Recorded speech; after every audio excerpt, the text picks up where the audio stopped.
اور تم اس کی تلاش میں نہ رہو کہ کیا کھائیں گے اور کیا پیئیں گے، اور نہ شکی بنو، کیونکہ ان سب چیزوں کی تلاش میں دنیا کی قومیں رہتی ہیں، لیکن تمہارا باپ جانتا ہے کہ تم ان چیزوں کے محتاج ہو۔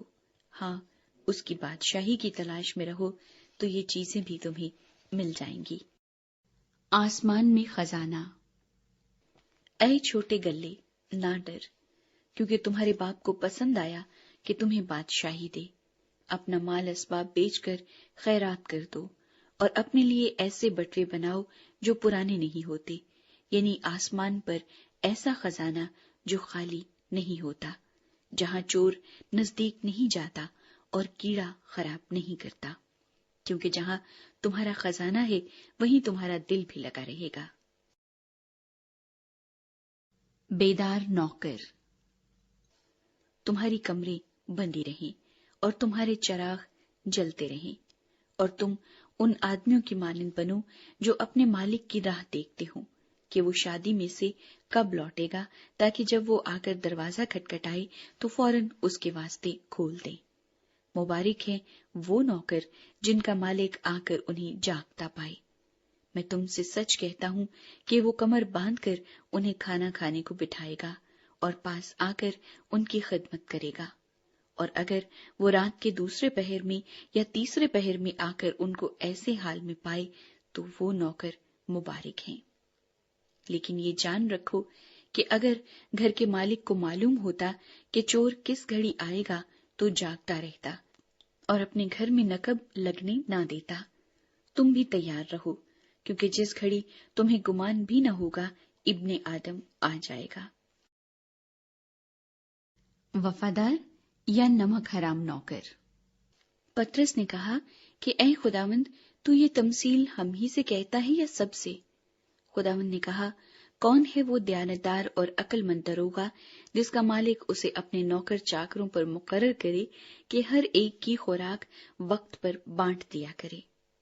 مبارک ہے وہ نوکر جس کا مالک آ کر اس کو ایسا ہی کرتے پائے۔ میں تم سے سچ کہتا ہوں کہ وہ اسے اپنے سارے مال پر مختار کر دے گا۔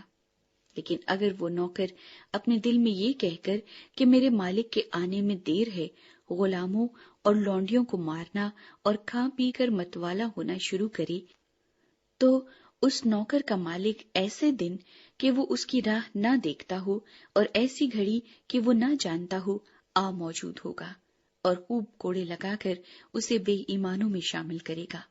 اور وہ نوکر جس نے اپنے مالک کی مرضی جان لی اور تیاری نہ کی، نہ اس کی مرضی کے موافق عمل کیا، بہت مار کھائے گا۔ مگر جس نے نہ جان کر مار کھانے کے کام کیے، وہ تھوڑی مار کھائے گا، اور جسے بہت دیا گیا اس سے بہت طلب کیا جائے گا، اور جسے بہت سونپا گیا ہے اس سے زیادہ طلب کریں گے۔ صلح نہیں بلکہ تلوار۔ میں زمین پر آگ بھڑکانے آیا ہوں، اور اگر لگ چکی ہوتی تو میں کیا ہی خوش ہوتا، لیکن مجھے ایک بپتسمہ لینا ہے، اور جب تک وہ نہ ہو لے میں بہت ہی تنگ رہوں گا۔ کیا تم گمان کرتے ہو کہ میں زمین پر صلح کرانے آیا ہوں؟ میں تم سے کہتا ہوں کہ نہیں، بلکہ جدائی کرانے، کیونکہ اب سے ایک گھر کے 5 آدمی آپس میں مخالفت رکھیں گے، 2 سے 3 اور 3 سے 2۔ باپ بیٹے سے مخالفت رکھے گا اور بیٹا باپ سے، ماں بیٹی سے اور بیٹی ماں سے، ساس بہو سے اور بہو ساس سے۔ وقت کا امتیاز۔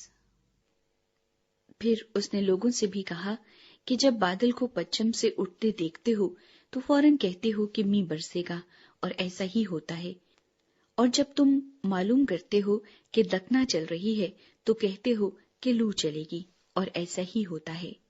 اے ریاکارو، زمین اور آسمان کی صورت میں تو امتیاز کرنا تمہیں آتا ہے، لیکن اس زمانے کی بابت امتیاز کرنا کیوں نہیں آتا؟